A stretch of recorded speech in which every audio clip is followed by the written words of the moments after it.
মৌলিক সংখ্যা বের করার উপায়। 1 নম্বর উপায় হলো কোন সংখ্যার একক স্থানে ব্র্যাকেটে লিখবেন শেষে আর কি শেষে 1 3 7 9 থাকলে 1 3 7 9 থাকলে সংখ্যাটি কি হতে পারে? মৌলিক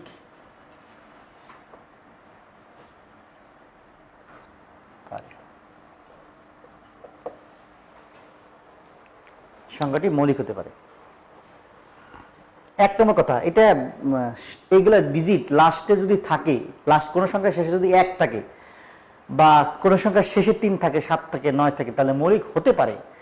হবেই তা বলছি না, হতে পারে। কিন্তু কোন সংখ্যার শেষে যদি 1 3 7 9 বাদে বাকি যে ডিজিটগুলো আছে 0 2 4 6 5 8, হ্যাঁ, এগুলো থাকলে কখনোই মৌলিক হবে না। এটার কথা মানে 231 এই সংখ্যাটা কি 1 আছে লাস্টে, মৌলিক হতে পারে নাও পারে। লাস্টে 3 থাকলে এটা হতে পারে নাও পারে, 7 থাকলে মৌলিক হতে পারে নাও পারে। কিন্তু লাস্টে যদি 5 থাকে জীবনও হবে না। 5 বা জোড় ডিজিট 0 থাকলে এগুলো হবে না, এমনিতেই বোঝাচ্ছে। এখন আমরা আসি আসল উপায় বের করা মৌলিক সংখ্যা। এটা হলো হতে পারে। এবার আসি মৌলিক সংখ্যা 2 নম্বর পয়েন্ট। মনে করেন একটা সংখ্যা 139, লাস্টে 9 আছে, তাহলে কি হতে? প্রথম শর্ত অনুযায়ী মৌলিক এটা হতে পারে। তাহলে এটা মৌলিক কিনা, আসলেই মৌলিক কিনা, এটা পরীক্ষা করার জন্য একটা পদ্ধতি আছে, ইউক্লিডীয় পদ্ধতি। হ্যাঁ, এই পদ্ধতিটা হলো এটা মৌলিক কিনা বুঝবো কিভাবে? এইটাকে যেটা করবেন সেটা হলো রুট করবেন। রুট করলে এটা 11 বর্গ করলে 121 হয়, 12 বর্গ করলে 11 পরে মৌলিক সংখ্যা কত? 12 বর্গ করলে 144 হয়। তাহলে 11 সামথিং, 11 পর্যন্ত, 11 দশমিক ড্যাশ ড্যাশ ড্যাশ যাই হবে। আচ্ছা, এখন এই 139 মৌলিক কিনা বোঝার জন্য 11 পর্যন্ত মৌলিক সংখ্যা দিয়ে এটাকে ভাগ করতে হবে। মৌলিক সংখ্যা বের করার নিয়ম হলো কোন মৌলিক সংখ্যাকে মৌলিক সংখ্যা দিয়ে ভাগ করে দেখা। কি সংখ্যা দিয়ে? 139 মৌলিক কিনা এটা বোঝার জন্য 139কে 11 পর্যন্ত মৌলিক সংখ্যা, 11 পর্যন্ত কি কি মৌলিক সংখ্যা আছে? 2 3 5 7 আর 11। এই 11 পর্যন্ত যে মৌলিক সংখ্যা আছে এই কটা দিয়ে যদি এইটা ভাগ না যায় তাহলে মৌলিক হবে। আবার বলি, কোন সংখ্যা মৌলিক কিনা বোঝার জন্য কি করতে হবে?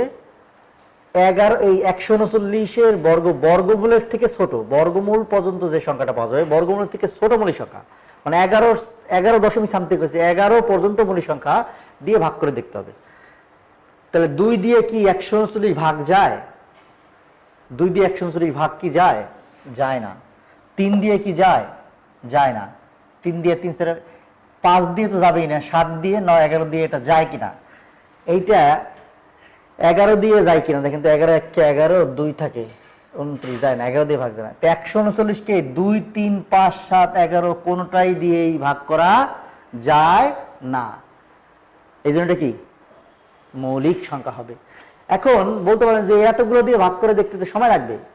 আমাদের যেটা জানা উচিত সেটা হলো বিভাজ্যতার নিয়ম। আমি 10 মিনিটে বিভাজ্যতার কয়েকটা নিয়ম দেখাই দিব যেটা আপনাদের জন্য পরীক্ষায় কাজে লাগবে।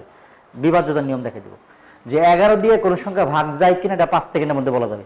কোন সংখ্যা 3 দিয়ে ভাগ যায় কিনা, 5 দিয়ে 7 দিয়ে ভাগ যায় কিনা এটা খুব দ্রুতই বলা যাবে। আচ্ছা, তো আমরা নিয়মটা লিখি, পরে আমরা বিভাজ্যতার নিয়মটা দেখব।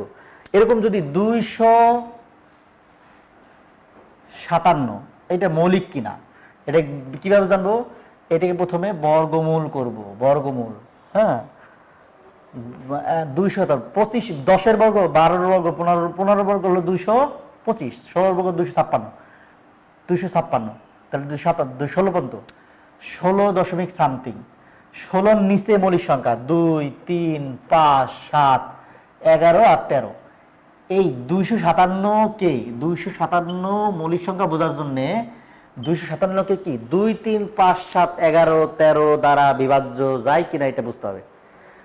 যদি 257কে 2 3 5 7 11 13 দ্বারা বিভাজ্য করা না যায় তাহলে মৌলিক হবে। আর যদি কোনোটা দিয়ে ভাগ করা যায় তাহলে আর মৌলিক হবে না। এটা হলো কথা। এটা একটু মনে হচ্ছে যে এটা সময় লাগবে, আসলে এত সময় লাগে না বিভাজ্যতার নিয়ম জানলে।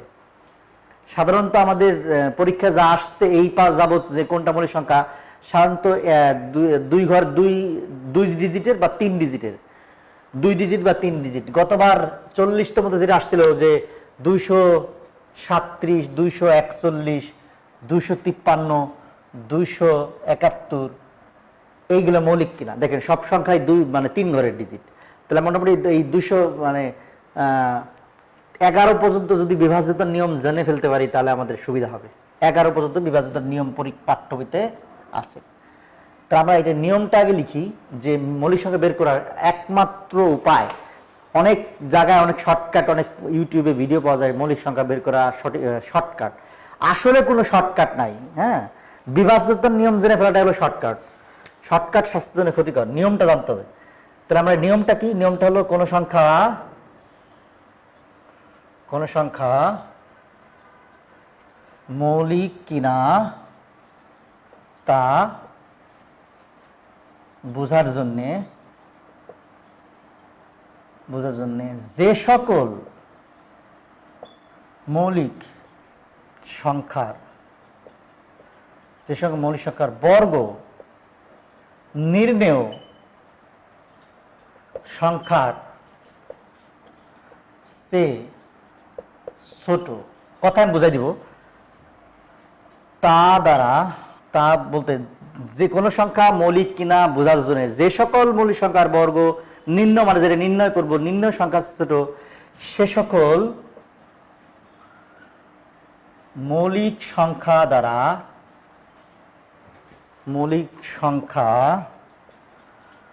দ্বারা অবিভাজ্য তা দেখাই যথেষ্ট। কথা কঠিন, প্রয়োগ করলে বোঝা যাবে। যেমন আমি ছোট একটা সংখ্যা দিয়ে বুঝি, 97 মৌলিক সংখ্যা, 97 কোন সংখ্যা 97 মৌলিক সংখ্যা কিনা, কোন সংখ্যা মানে ধরলাম 97 মৌলিক কিনা তা বোঝার জন্য যে সকল মৌলিক সংখ্যার বর্গ 97 থেকে ছোট হবে। অর্থাৎ 2 এর বর্গ, 2টা মৌলিক সংখ্যা, তারপরে 3 মৌলিক সংখ্যা, 5 মৌলিক সংখ্যা, 7 মৌলিক সংখ্যা, 11 মৌলিক সংখ্যা। আমরা বলছি যে সকল মৌলিক সংখ্যার বর্গ, দেখেন 2 এর বর্গ, 3 এর বর্গ, 5 এর বর্গ, 7 এর বর্গ 97 থেকে ছোট, তো 11 এর বর্গ 97 থেকে বড়, তাহলে 11 নেওয়া লাগবে না। তাহলে 97 মৌলিক কিনা বোঝার জন্য 2, 3, 5, 7 এই মৌলিক সংখ্যা দ্বারা অবিভাজ্য, মানে বিভাজ্য হয় না, এটা করলেই হবে, এটা দেখাই যথেষ্ট হবে। তাহলে 97 মৌলিক কিনার বোঝার জন্য কি করতে হবে? 2 দিয়ে, 3 দিয়ে, 5 দিয়ে, 7 দিয়ে ভাগ করে দেখতে হবে। অবিভাজ্য হলে মৌলিক। 2 দিয়ে এটা ভাগ যায় না, 3 দিয়ে 3 তিরিক্ষা নয়, 7 মধ্যে যায় না, 5 দিয়ে তো যাবে না, 7 দিয়ে 7 মধ্যে 9 মধ্যে 2বার যায়, একবার যায়, 2 27 7 দিয়ে যায় না, তো এটা মৌলিক সংখ্যা। এইভাবে এটা পরীক্ষা করতে হবে। সকল মৌলিক সংখ্যা এইভাবে পরীক্ষা করা যাবে। তবে কথাটা এটা সময় লাগবে, ক্যালকুলেটর থাকলে দ্রুত হয়, আপনাদের ক্যালকুলেটর পরীক্ষায় ব্যবহার করতে দেয় না। তো আমরা যেহেতু সাধারণত এই 2, 3, 5, 7, 11 এইগুলোর মধ্যে থেকেই, মানে এই মৌলিক সংখ্যা দিয়ে বিভাজ্য করা যায় গেলেই পরীক্ষায় যে অঙ্কগুলো আসে সেগুলো বের করা যাবে। তা আমরা এই সংখ্যাগুলোর বিভাজ্যতার নিয়ম কি, মানে কোন সংখ্যা দেখে কিভাবে বুঝবো যে এইগুলো দিয়ে ভাগ যায় কিনা, এই টেকনিকটা শিখতে ফেললে আমাদের এই নিয়মে অঙ্ক করতে সময় লাগবে না। তার মানে আমরা যদি আগের থেকে নিয়ম জেনে ফেলি তাহলে আমাদের সময় লাগবে না। প্রথমটা করতে সময় লাগবে, পরে যখন 2-3 প্র্যাকটিস করবে সময় লাগবে না আশা করি।